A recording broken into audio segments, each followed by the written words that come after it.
Ya, terima kasih para penonton Dhamma TV yang selalu damai di hati.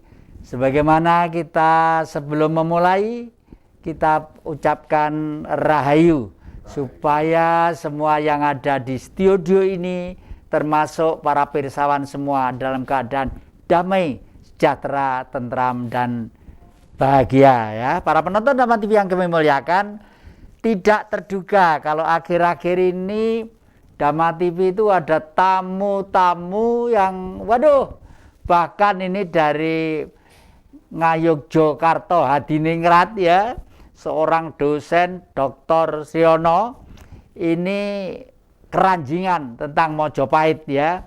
Jangan kemana-mana, nanti kita kupas apa sih sebenarnya Mojopahit itu. Dan yang kedua adalah seorang sosok kiai, kelihatannya sudah sepuh ya, tapi sebaya dengan saya, lahirnya tahun 44 juga gitu. Tidak akan disayang kalau tidak kenal. Oleh karena itu biar memperkenalkan diri dari Pak Yai dulu, monggo. Assalamualaikum warahmatullahi wabarakatuh. Waalaikumsalam.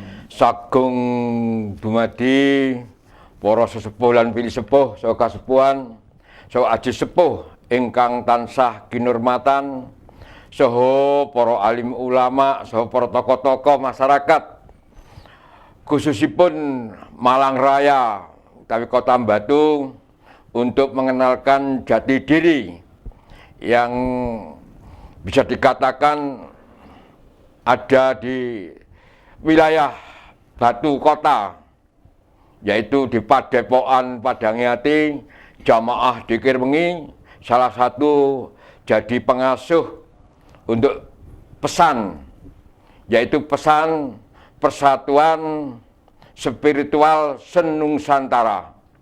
Maka itu untuk mengenalkan di dalam suatu Kota Batu adalah kota pariwisata, mudah-mudahan bersih dengan segala apapun, tidak ada yang seperti gelandangan atau anak-anak pang, anak-anak jalanan. Maka itu Padepokan Padangyati menyiapkan rumah singgah untuk cara terapi di dalam suatu pengobatan yang kena narkoba atau yang belum bisa mengerti dengan ilmu-ilmu jati diri. Amin, amin. Nanti kita korek lagi ya. Yang selanjutnya adalah tamu kita dari Ngayogyakarta ini ya. Dulu teman saya mulai kecil sebenarnya beliau tuh. Monggo silakan Mas. Ya, Rahayu para pirsawan Dhamma TV. Saya namanya Sriyono Waridi. Saya dulu lahir di Surabaya. Dari SD sampai SMA di Surabaya, kemudian saya di Jogja tahun 80 sampai hari ini. Tapi saya masih mencintai yang namanya Majapahit ya. Artinya di dalam hati saya itu Mojopahit itu adalah sebuah ikon ya, the big icon istilahnya itu. Jadi ada sesuatu yang perlu digali di Mojopahit itu, ada sesuatu yang perlu diketahui masyarakat banyak. Karena bagi saya Majapahit itu adalah gerbang budaya Nusantara. Karena Majapahit itu telah membangun Nusantara itu dengan renaisanya, yaitu yang dijalankan oleh para tokoh di Majapahit dan digawangi oleh Patih Gajah Mada itu dengan Sumpah Palapanya itu. Jadi saya sangat terkesan sekali kok bangsa kita sekarang itu mulai lalai dengan Majapahit ya. Artinya bahwa sesuatu yang besar itu ada di depan mata kita. Tetapi kenapa kita harus memilih yang kecil gitu, yang hasilnya juga kecil dan tidak bisa besar ini. Karena kalau kita melihat Majapahit itu sebuah muara yang besar. Kalau Majapahit dibaca secara ekonomi itu juga luasannya luar biasa. Ketika Majapahit dibaca budaya juga sebarannya juga luar biasa. Ketika Majapahit dibaca tentang geopolitik, geostrategi dan lain sebagainya itu sebarannya juga luar biasa. Kenapa kita sekarang memilih yang kecil? Ini bagi saya kurang begitu signifikan ketika kita bicara Nusantara hari ini, ketika kita bicara Indonesia hari ini, ketika presiden kita sekarang sudah memuarakan segala sesuatu itu bersifat keindonesiaan. Maka saya mengajak teman-teman mengajak saudara-saudara semuanya bahwa alangkah indahnya kalau kita mengenal Majapahit lebih dalam lagi. Dan jangan lupa bahwa raja-raja senusantara, raja-raja Malaysia mengatakan bahwa saya itu keturunan Majapahit. Ini kan luar biasa sekali. Dan ternyata keturunan Majapahit tidak lepas dari persoalan-persoalan ketika di dalam kemerdekaan dulu bagaimana dia membantu mendukung kemerdekaan itu, dalam arti sesungguhnya bahwa mereka juga mendukung dana, mendukung pasukan, mendukung apapun ya. Kalau kita lihat di Bali dengan adanya perang Puputan, bagaimana perang Puputan itu ketika Ngurah Rai melawan Belanda itu betapa luar biasanya. Dan juga Raja Denpasar waktu itu, Raja Denpasar ke-9 juga memberi urun dana yang enggak terukur. Kalau 600 juta golden itu ya enggak terukur ya. Yogyakarta juga melakukan seperti itu, Solo juga melakukan seperti itu, Cirebon juga melakukan seperti itu. Namun hari ini penghargaannya nggak ada, ini gimana ini? Maka besok ketika kita akan menuju pada tahapan-tahapan Renaissance yang keempat, karena Renaissance pertama dilakukan oleh Kertanegara dengan ekspedisi Pamalayunya, Renaissance kedua dilakukan oleh Gajah Mada, Renaissance ketiga dilakukan oleh Bung Karno dengan Revolusi 45-nya. Renaissance keempat itu sesungguhnya hari ini kita sudah melakukan, karena sejalan dengan persoalan ada perubahan besar di dunia ini, kita dimuarakan pada persoalan-persoalan yang sangat luar biasa membawa. Ya, jauh Pak Sri, itu saya kok terus jadi ingat pada waktu di Dhamma TV ini minggu yang lalu, saya siaran dengan seorang yang kebetulan warga negara Jerman, istrinya Selandia Baru. Ya. Beliau itu juga mengharapkan tentang adanya kembali Majapahit, ya. Nah terus dengan adanya kembali Majapahit itu kira-kira kalau yang akan ditawarkan kepada anak-anak muda supaya tidak kaget dan banyak berdebat itu kira-kira apanya, Mas? Saya rasa lebih kita pendekatannya adalah pendekatan budaya ya. Karena kalau kita bicara budaya itu kita menarasikan sebuah budaya itu, kita seolah-olah menarasikan diri kita untuk bisa mampu bangkit gitu ya. Kalau kita hanya menarasikan pada persoalan yang lain-lain, saya rasa itu nanti pertempurannya banyak sekali gitu ya.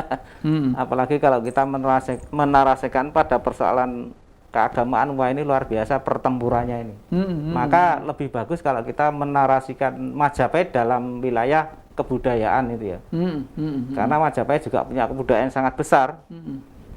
Kalau kita mengingat bahwa keris Nogo Sosro Sabu Inten itu ternyata besinya terbuat dari besi tungsten itu ya, kalau sekarang itu. Jadi besi tungsten itu adalah besi yang titik leburnya itu lebih dari 6000 derajat Celcius. Namun oleh pujangga-pujangga Majapahit itu bisa disatukan dengan baja biasa itu, akhirnya menjadi keris Nogo Sosro Sabu Inten. Dan kalau kita ingat pedangnya Iskandar Zulkarnain adalah pedang emas, dan itu ketajamannya seperti pisau penyukur. Saya rasa kalau itu emas bukan ya, pasti itu besi tungsten itu, karena besi tungsten adalah besi yang paling kuat ya. Pada titik lebur 6000 derajat itu kita bisa bayangkan ya, bangsa Majapahit sudah mengenal seperti itu. Padahal Majapahit itu tahun paling tidak itu kan tahun 1314 itu ya. Itu besi tungsten sudah ada. Dan di literatur yang dibawa oleh Raffles ke Inggris itu sudah menyebut bahwa besi tungsten itu ada di Jawa. Nah, padahal Raffles itu kan sekitar tahun 17 sekian itu ya. Makanya saya mengestimasikan dengan adanya keris Nogo Sosro Sabu Inten itu bahwa kebudayaan tungsten sudah ada pada zaman Majapahit. Jadi kalau ada di Yogyakarta, di mana itu menyatakan bahwa inilah Nogo Sosro yang asli, saya mengatakan itu bukan. Itu Mas. Jadi terus kemudian juga kebudayaan kemaritiman ini jangan salah. Majapahit itu membawa kemaritiman pada titik tertinggi waktu zamannya itu ya.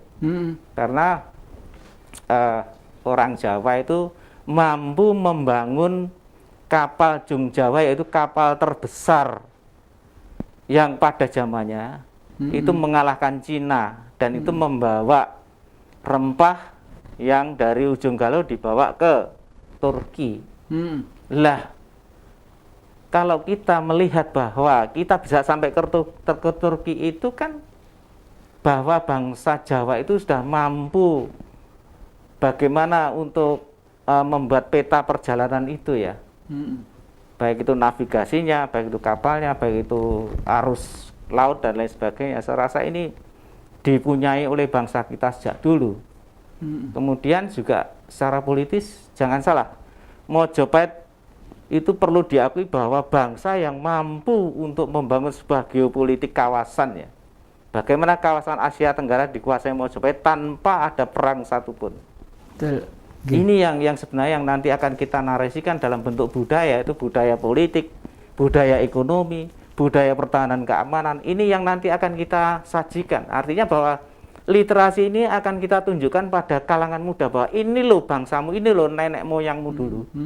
Lah dengan demikian kita akan kembali pada fitrah awalnya sebagai orang Jawa.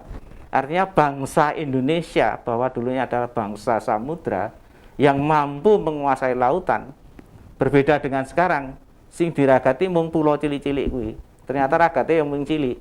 Entuk ya cilik. Nggih Mas Tri, terima kasih. Nah, para penonton Dhamma TV yang kami muliakan, Anda pasti bisa membayangkan betapa hebatnya tentang Mojopahit itu ya. Jangan kemana-mana, nanti kita korek Kiai satu ini. Bagaimana dengan gambaran Mojopahit? Karena kalau kita mau pergi ke Batu, nengok sebelah kanan, nuansanya itu loh seperti nuansa zaman dulu. Jangan kemana-mana, masih di depan Jejak Kijati.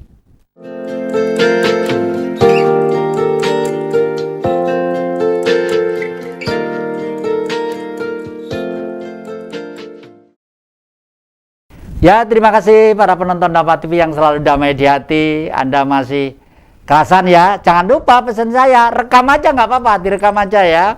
Direkam.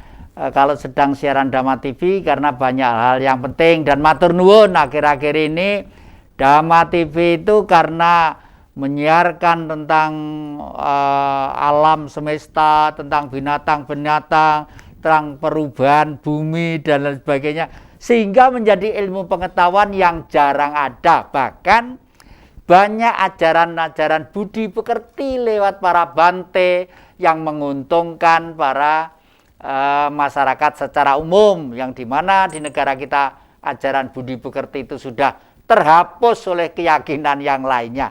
Dan bahkan hari ini para penonton, sayang setelah kita tunggu sampai jam sekian, saudara kita dari Lombok akan merapat juga tadi sebenarnya ya ke sini, tapi kok belum nyampe, itu mungkin sampai di mana kita tidak tahu lah. Yai, nun sewu, kalau kita pergi ke Batu, nengok sebelah kanan itu ada pintu gerbang, semua dari kayu. Gubuknya dari kayu, nuansanya ini sudah nuansa seperti kayu-kayu, sangat tradisional sekali. Itu pedepokan Benjenengan itu namanya apa, artinya apa, targetnya itu apa? Kok seperti, lalu hubungannya dengan yang disampaikan oleh Dr. Sri tadi itu, wonten napa boten, ada atau enggak? Ya, untuk mengulas sedikit dari kronologi dari Padepokan Padangyati, dan itu terbentuk tangisan dari suara hati untuk tergugah di mana ada kota pariwisata kok masih banyak orang gelandangan dan banyak orang-orang yang seperti anak-anak yang belum tahu dengan ajaran budi pengerti.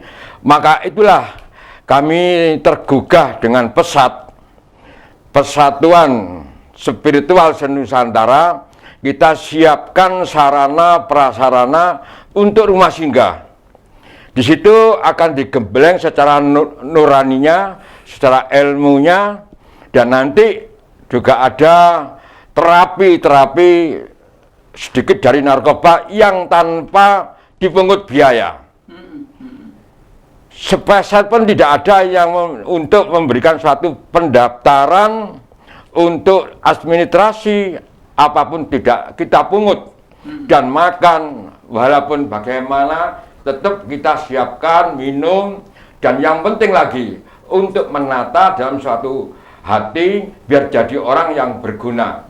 Bisa dikatakan di situ khairun nas wa anfa'um linnas. Sebaik-baiknya hidupmu, kamu bisa menghidupi orang lain, dan sebaik-baiknya hidup, bisa hidup yang selalu bermanfaat pada orang lain, itu namanya hidup yang bermanfaat. Nah, nuwun sewu, yang sama sampaikan itu kok seperti hatinya sang Buddha ya. Sama aja. Nggih. Itu tidak ada perbedaan, malah ada padepokan itu yang berbau religi. Iya. Jadi siapapun untuk kita bisa berdialog dan terlalu tabayun untuk menjadikan mana yang benar supaya dunia ini gemah ripah lo jinawi, toto tentrem kalaharjan, semuanya guyub rukun umaro, ulama, sesepuh-sepuh menjadikan satu. Nah, inilah yang kita harapkan di pesan itu. Lalu Yai, yang saya ada pertanyaan besar, apakah momongan, saya istilahkan momongan jenengan tadi itu tidak pernah tanya ya. Saya sendiri mau tanya soalnya kok, loh jenengan ini jenis gelang apa ini? Ya ada bentuk giok, ada giok, ada ini dari alam semua ya? Alam semua. Alam ya, ini termasuk saya pakai, jadi artinya anulah. Nah, yang kiri itu sejenis kayu apa itu? Ini kayu akar bahar. Akar bahar. Hidupnya akan di dalam laut. Dasar laut. Nah, maka dari itulah kita untuk mengingat di dalam satu padepokan Padangyati itu, kayu-kayu yang ada di padepokan itu semua dari kayu semboja. Kayu kuburan. Apa? Supaya kita mengingat di dalam suatu kematian, pasti itu akan terjadi. Nah, kalau hidup itu tahu dalam hakikat kematian, itulah hidup yang sempurna. Tapi kalau hidup itu tidak mau mengenal dengan suatu kematian, itu orang yang rugi. Betul. Nggih. Nah, apa untungnya kita hidup? Nggih. Nah, umur ini masih ada. Allah memberikan sisa umur ini. Mungkin kita masih banyak berdosa. Untuk diberikan waktu untuk tobatan nasuka, diliwatkan di dalam media air dan media dzikir. Itulah media-media di Padepokan Padangyati, jamaah dzikir wengi yang ada di misi Kota Batu, bernaungan dengan Abhairos, dan itu suatu untuk tadi pesan. Pesan itu diweling. Basa Jawa ini kan pesan diweling. Sing hati-hati kuwi nggar uripmu ana alam donya. Urip bahasanya kata-kata wong lek wani urip duwe urusan. Urusan. Terus ditambahi lapat huruf lagi R. Lek kowe urip kudu wani ribet, kudu wani rekoso, kudu wani repot. Arti urip. I wong kudu sing kukuh, suatu keimanan. Dan didasari iman ini dengan ilmu. Ilmu diimplementasikan dengan istiqomah. Wah, itu termasuk apinya pesan di situ ya? Ya, apinya pesan. Waduh, hebat. P. Ya, itu kan masih uri. Kan belum urip. P.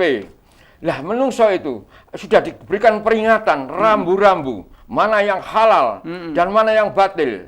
Jangan selalu kita, kalau kita punya dengan hidup yang berilmu, maka tahu mana yang batil, mana yang halal, mana yang dilarang negara, dan mana yang dilarang dengan agama. Maka dari itulah untuk di dalam suatu rumah singgah, untuk digembleng secara rohani, dan ada di situ yang kena narkoba, ada tim medis juga ada, dan disambung dengan spiritual dengan berdikir, itu biar artinya luluh.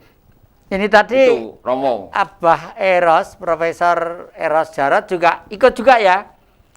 Soalnya saya pengen dijelaskan yang gamblang.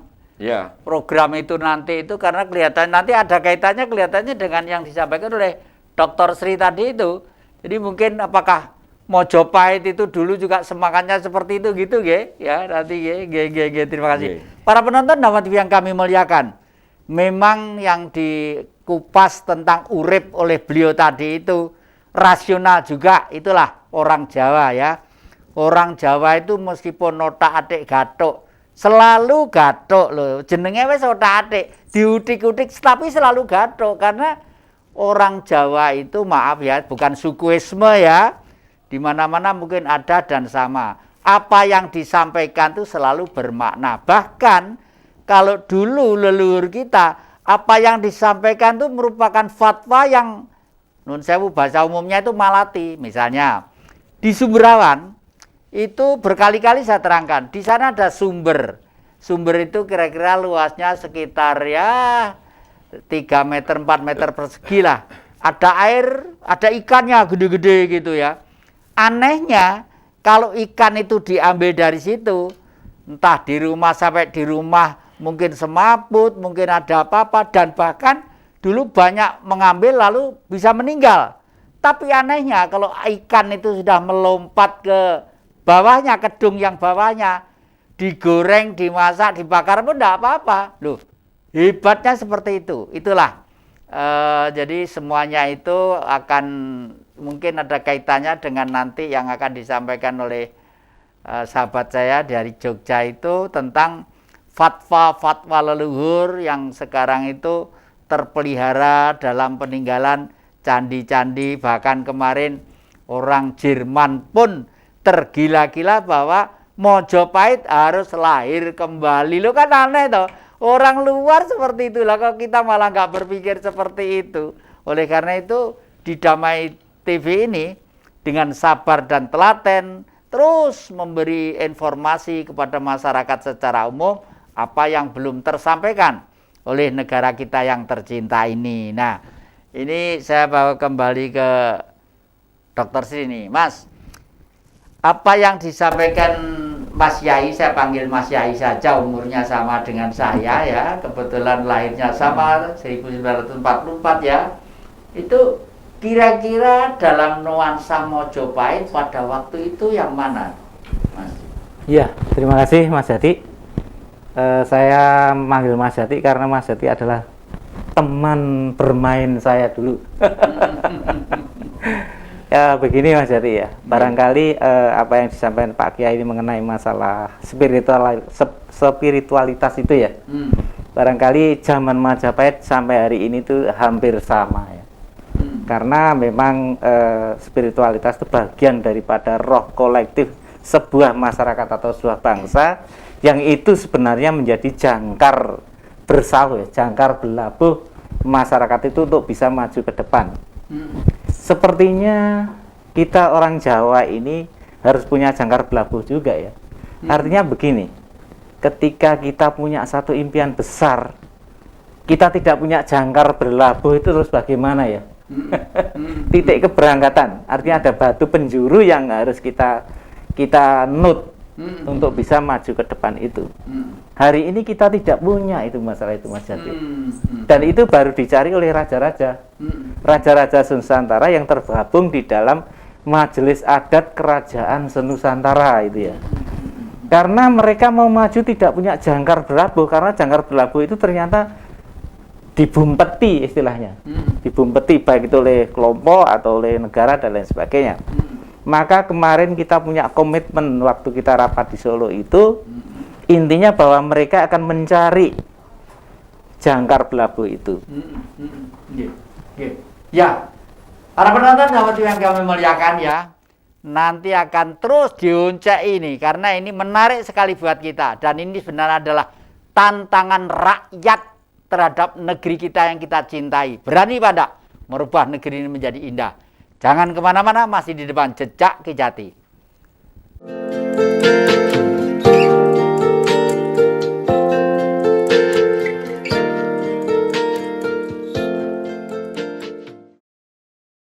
Ya, terima kasih para penonton Damai TV yang selalu damai di hati ya. Anda sedikit agak tegang ya mengikuti ya. Karena yang kita bicarakan itu tempo dulu, tapi permasalahannya relevansinya dengan zaman sekarang ini ada apa tidak. Itulah menjadi PR kita. Dan ini kalau kita tidak bersama-sama ikut memeras otak kita, ya terus-menerus menjadi manusia atau bangsa yang ngambang saja. Kenapa ngambang? Tadi kan sudah jelaskan oleh Dr. Sri tadi itu. Tak ubahnya kapal itu mesti ada kapten kapalnya. Haluannya sudah jelas, arahnya sudah jelas. Berlabuh dari mana, nanti akan berangkat dari mana dan berlabuh di mana. Nah, ini nanti biar diutarakan kira-kira kalau zaman Mojopahit itu bagaimana. Nah, ini saya ke Profesor Eros Jarot dulu ya. Suroso Jarot Suroso ya, nuwun sewu. Panjenengan setelah mendirikan pesan ya, Persatuan Spiritual Nusantara, setelah tadi ngomong dengan salah satu yai, satu grup panjenengan tadi itu, kok saya tersentuh hati saya, panjenengan secara tidak langsung sudah melaksanakan dan mempraktekkan untuk membina dari sektor-sektor yang terkecil supaya anak-anak itu mempunyai dasar budi pekerti yang bagus. Dan kalau saya pergi ke Batu menengok sebelah kanan jalan, punya areal begitu luas dan nuansa sedemikian rupa, tidak mungkin itu kalau tanpa biaya. Nuwun sewu, gerakan jenengan yang untuk NKRI ini ya, kalau saya pakai istilah untuk NKRI, nyatanya memang benar. Itu nuwun sewu. Dananya dari mana, dasar gelora cendengan itu didasari oleh apa? Monggo. Ya, terima kasih. Pertama, dasar daripada semangat dan tekad kita untuk mendirikan Spiritual Nusantara ini tidak lepas dari tadi keprihatinan kita bahwa banyak sekali nilai-nilai luhur yang diajarkan oleh sesepuh-sesepuh kita dulu. Kemudian juga budayanya, adat istiadatnya yang begitu agung ini sudah tergeser oleh budaya-budaya yang kenyataannya boleh dibilang tidak mendidik, bahkan merugikan. Terbukti apa? Banyaknya pengaruh-pengaruh dari pihak luar yang mempengaruhi kehidupan bangsa kita, sehingga bangsa kita itu menjadi bangsa yang jadi kurang toleransi, suka menghujat, kurang gotong royong, terus suka melakukan hal yang negatif seperti narkoba, korupsi dan lain sebagainya, sehingga apa yang diajarkan leluhur dulu, urip itu kudu bagaimana, kudu nrimo, kudu sabar, nrimo ing pandum, urip itu kudu ngerti karo sak pada-padane urip dan seterusnya. Itu kan pesan daripada leluhur kita yang sangat mulia dan agung yang sekarang ini sudah banyak dilupakan orang.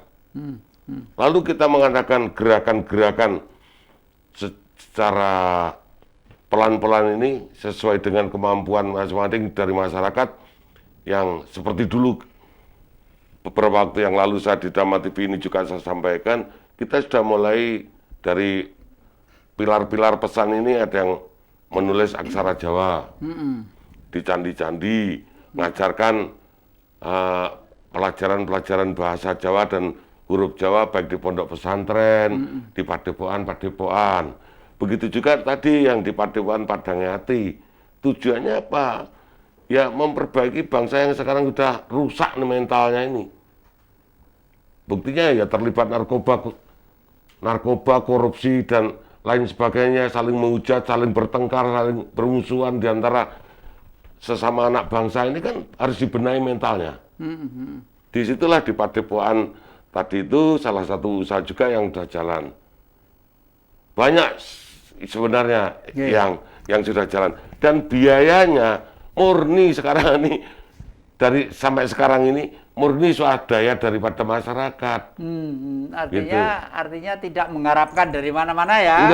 Enggak mengharapkan dari pemerintah, tidak mengharapkan dari siapapun, tapi ketika orang mengerti, memahami makna daripada perjuangan kita ini, akhirnya mereka ada yang peduli dari masyarakat. Nah, berkaitan dengan itu saya rasakan semangat NKRI jenengan supaya Indonesia itu utuh, gagah, perkasa, sampai kapanpun kelihatan sangat kental sekali. Nah, ini ada dua peristiwa menurut panjenengan sebagai seorang seorang rektor, seorang dosen, seorang ilmuwan, ya ada peristiwa penting. Yang satu, akhir-akhir ini ada semangat pemuda-pemuda yang untuk mengibarkan bendera merah putih. Sengaja dikibarkan di tempat-tempat peninggalan leluhur, antara lain di candi-candi, di petilasan-petilasan, karena setelah mereka melihat nuansa di dunia viral ini ya, kok semakin lama seakan-akan orang yang mengerjakan nguri-uri leluhur dan sebagainya dianggap musyrik, syirik dan sebagainya. Sampai pernah memasang bendera merah putih. Penjelasan tadi udah melihat di perdepoan saya, ya segede itu, dibiayai sendiri, besinya yang bawa sendiri, lalu disuruh menurunkan. Kira-kira ini gejalanya gejala apa, Prof? Jadi kalau menurut saya ini gejala untuk menghilangkan rasa nasionalisme dan kebudayaan dari bangsa kita, supaya bangsa kita nanti mudah dihancurkan seperti negara-negara lain yang sekarang jadi hancur lebur di negara-negara Arab, di mana Soviet dan lain sebagainya. Kita udah lihat kenyataannya. Nah, kalau ini bangsa kita tidak waspada dan hati-hati, tentu kita akan menjadi korban yang sama. Sekarang orang berbicara syirik, mendirikan bendera dibilang syirik, walaupun itu di tempat keramat. Karena bendera itu lambang kebangsaan. Tempat keramat itu yang dimakamkan di situ adalah leluhur kita yang juga punya jasa dalam perjuangan negara ini. Kalau tidak ada beliau-beliau itu belum tentu ada negara Republik ini. Karena beliau-beliau yang merintis berdirinya kerajaan, berdirinya kampung, berdirinya desa, lalu rame-rame jadi kecamatan, kabupaten, provinsi, akhirnya jadi negara yang besar begini. Semua kalau kita ambil hakikatnya yang semua itu memang atas kehendak Allah. Tapi Allah mengendaki kejadian seperti ini kan tetap lewat manusia sebagai wasilahnya. Nah, seperti adanya saya, adanya jenengan semua, kalau tidak lewat orang tua apa ya ada. Betul. Nah, ya kita harus hargai, harus hormati. Gitu loh. Orang memberi uang kepada eyang. Wah, ini rezeki dari Allah. Aku tidak perlu terima kasih sama yang ngasih. Kan tidak punya adab atau budi pekerti menjenengan. Betul.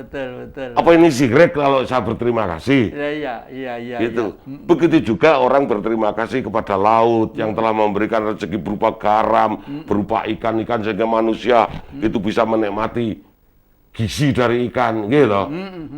Bisa masak dengan enak karena ada garamnya. Kalau nggak ada garamnya gimana, Yang? Terus dari tanah yang mengeluarkan air, mengeluarkan biji-bijian, buah-buahan, sehingga orang dulu sedekah bumi. Bukan berarti itu syirik atau klenik. Beliau menghargai jalan atau syariat sunatullah yang dipakai oleh Allah untuk manusia. Nah, sedangkan kalau kita ambil lebih hakikat lagi ke atas, bumi ini juga partikelnya Tuhan. Betul. Wong tadinya nggak ada apa-apa, yang adanya Tuhan sendirian. Lalu Tuhan menciptakan cahaya atau nur, yang disebut Nur Muhammad kalau orang Islam. Lalu dari Nur Muhammad diciptakan bumi berikut isinya ini. Berarti diajarkan oleh para sesepuh kita, para ulama sufi, mengatakan tawaduk kepada Allah itu sesungguhnya tawaduk pula terhadap sesama makhluk ciptaan Allah. Jadi kita ini matur nuwun nang Allah itu iya, bersyukur kepada Allah, berterima kasih kepada yang dilewati. Katanya. Jangan dicap syirik lah, Yang.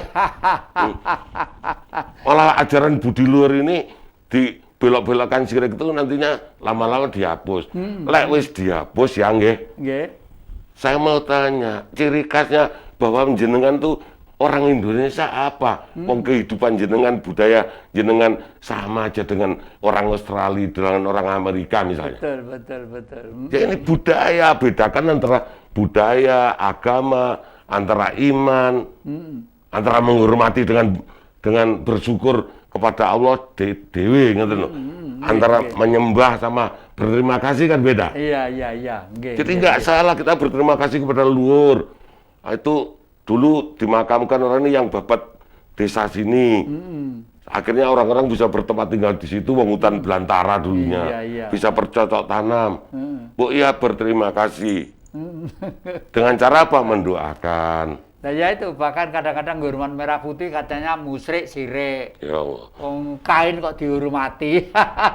Padahal untuk membuat merah putih itu korban jiwa, raga. Ya. Waduh, jutaan orang. Nah ini yang sempitnya pemahaman orang-orang. Merah putih itu kan simbol, filosofi yang dibaliknya itu yang harus dimengerti. Enggak. Kenapa bendera kita merah putih? Zaman Majapahit pun sudah ada bendera merah putih. Iya, memang.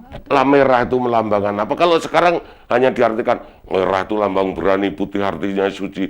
Coba merah itu juga bisa berasal agar kamu ingat bahwa merah dari darah ibumu. Dari ibumu. Putih dari darah bapakmu. Apa kalau kamu tidak berhormat pada bapak ibumu, apa di agama juga tidak diajarkan? Dan itu ajaran Rasulullah seperti itu. Betul.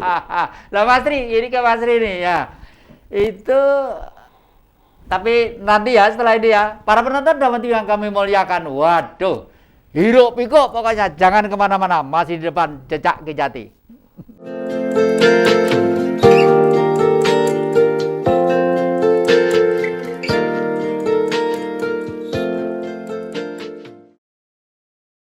Ya, terima kasih.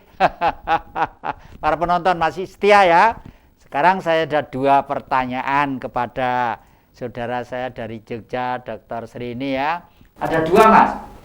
Yang pertama, kalau di Indonesia itu ahli kitab, entah itu tukang bicara tentang Al-Quran, tentang bicara tentang Injil, tentang Taurat, tentang Jabur, atau apapun, harus lulus Pancasila dulu.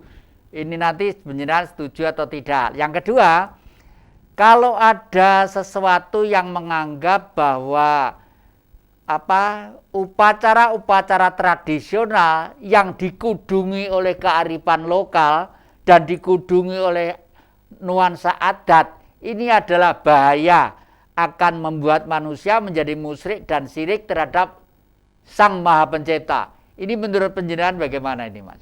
Ya, terima kasih Mas Jati.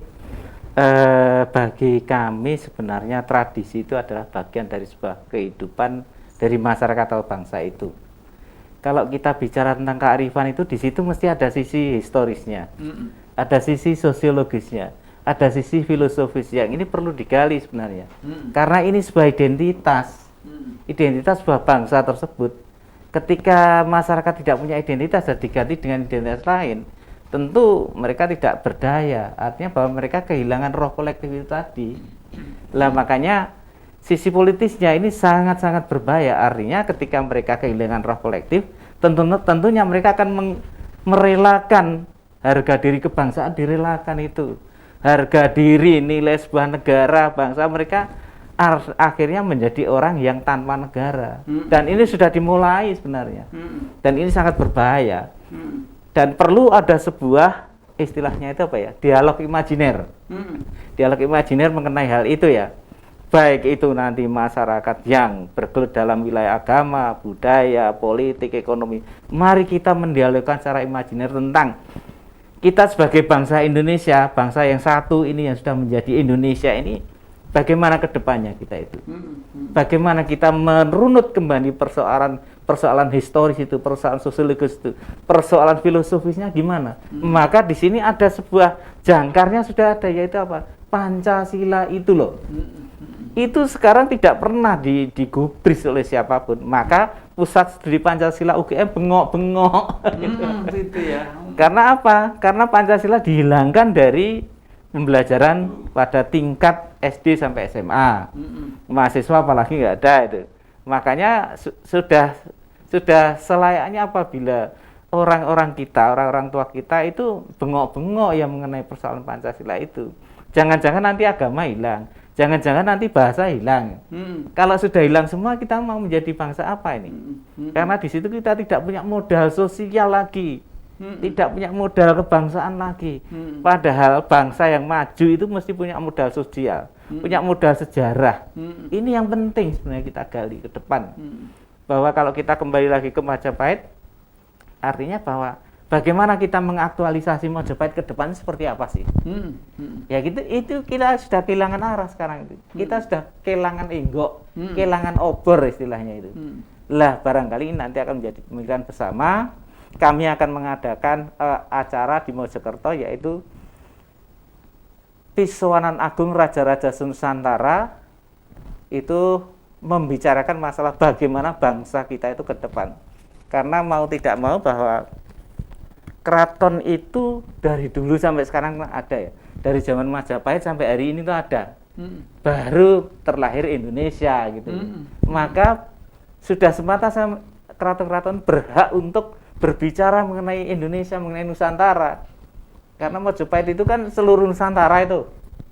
Yang hari ini ada pulau-pulaunya. Maaf Pak, saya cut sedikit, nanti saya lanjutkan ya. Karena gini, konon katanya Indonesia itu adalah kaya raya sejak dulu. Kaya raya, bahkan Raja Pakubuwono 10, 12. yang 10 itu raja kaya raya yang duitnya itu sebenarnya ada di mana-mana, termasuk duit zaman Mojopahit, zaman Singosari. Bagaimana? Di mana itu? Wong merdeka 45 kok neracanya 0. Lah, konon menurut suara dari luar, kalau Indonesia nanti sistemnya sudah waras, ya sistemnya sudah waras, duit-duit itu akan dikembalikan untuk Indonesia. Menurut penjelasan bagaimana ini? Saya sudah bergaul dengan Raja-Raja Nusantara itu sejak tahun 2008 sampai hari ini ya. Mereka itu ternyata punya kolateral. Ini yang perlu kita ketahui itu ya. Kolateral itu tidak bisa diuangkan sayangnya ini ya. Yang bisa menguangkan adalah kepala negara. Ya, kepala negara siapa, bagaimana orangnya, untuk apa itu kan tentu listnya kan ada itu. Lah hari ini memang kepala negara belum menggunakan itu. Namun hal itu catatan-catatannya ada. Jadi sejak zaman Majapahit itu, bagaimana sih perniagaan Nusantara itu sangat booming dan sangat punya satu okupansi yang sangat luar biasa besar. Tidak ada yang menandingi itu. Sehingga orang yang membuat emas yang ada di Cina itu, uang emas Majapahit itu sampai kehabisan bahan. Karena menyesuaikan perdagangan yang keluar itu, setelah diemaskan emasnya entek. Emasnya habis untuk nggak duit itu emasnya entek. Ini kan sampai hari ini kekayaan tuh masih luar biasa besar Pak. Kalau kita lihat bicara tentang rempah, kenapa hari ini Kemenko Maritim membuat literasi mengenai the spice route. Spice route adalah perjalanan rempah. Ternyata di balik perjalanan rempah itu adalah suatu perniagaan yang besar dunia. Baru the Silk Route itu mengikuti. Perjalanan sutra mengikuti kemudian. Berarti yang punya satu peran besar di dalam menata satu ekonomi dunia sebenarnya rempah Nusantara. Betul. Percaya atau tidak? Karena perdagangan rempah itu sampai ke Turki. Sampai ke Gujarat, karena sampai rempah itu dibutuhkan manusia sedunia. Betul, dan kita punya sistemnya. Ya untuk obat, untuk sedepe panganan, ya tak? Makanya para penonton, makanya dulu Prabu Kertanegara di Singosari ya pernah sumpah Raptaika Dharma Putra Nusantara ingsun tan hamukti pala-pala mundurung eka ing Nusantara. Satu yang belum Mas. Sang Amurwa Bumi. Sang Amurwa Bumi ya, Sang Amurwa Bumi. Jadi nuwun sewu, yang Buyut Kenaro itu pencetus revolusi abad 12, semua itu progresif revolusioner sehingga berdirilah Majapahit ya. Itu Mas, renaissance pertama di dunia itu. Renaissance pertama di dunia ya. Hebat. Nah, lanjut deh Mas. Ya. Sementara ini kan kita yang dulu dari fokus grup diskusi Kemenko Maritim itu kan sangat menyayangkan tidak ada sebuah literasi sedikit pun mengenai Majapahit. Ini sangat saya sayangkan. Karena di balik Majapahit itu perlu ada sebuah aktualisasi. Perlu ada sebuah juntrungan negara Republik Indonesia itu kemana. Nah, sekarang nggak ada loh. Sekarang aja pusat-pusat pendidikan agama, pusat pendidikan ideologi dan lain sebagainya, mana ada yang itu mendapat satu support yang bagus oleh pemerintah. Kecuali kalau pusat-pusat agama itu boleh pemerintah baru disupport. Tapi yo melakukannya selendro. Seperti itu kan. Lah, pertama yang saya sayangkan adalah bagaimana kapasitas pemimpin Nusantara itu yang dulu digambarkan oleh Joyoboyo itu tentang 7 pemimpin nasional terbaik itu seperti apa. Iya, 7 Satrio Pining itu seperti apa. Ini kan tidak pernah digambarkan secara secara tekstual itu kan belum pernah. Apalagi secara faktual nggak ada. Karena itu dikatakan bahwa ini kultus individu dan lain sebagainya. Kalau saya rasa bangsa Inggris pun juga mengkultuskan seorang pemimpin.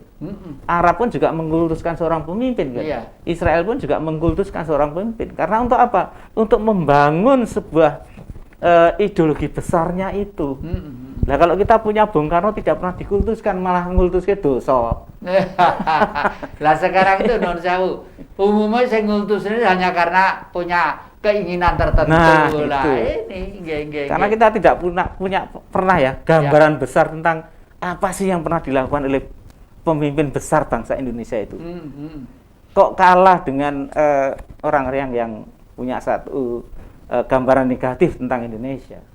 Kita bicara tentang Gajah Mada.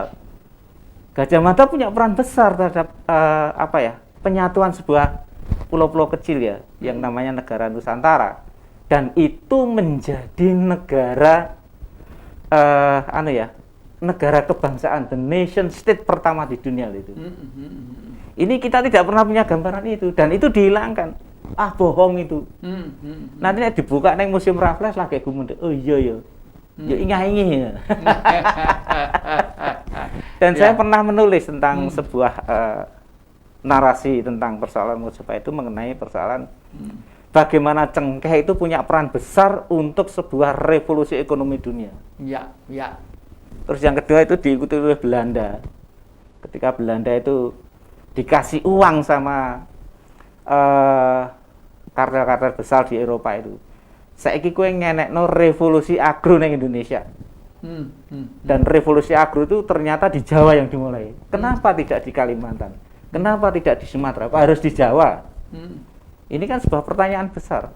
Ya, karena secara historis dan geografis. Ya, karena sangat kapasitas memungkinkan. orang Jawa adalah mampu menangani itu. Nah, dan kelihatannya itu revolusi agro itu untuk berkembang secara internasional sudah dimulai dari Desa Mojopahit ya. Iya. Pak Mul itu ya. Iya. Romo Mul itu ya. Para penonton Drama TV yang kami muliakan, saya yakin ada pasti kurang dengan penjelasan seperti ini. Pokoknya terus telaten buka Drama TV ya, setiap hari Kamis jam 4 sore dan hari Senin jam 4 sore.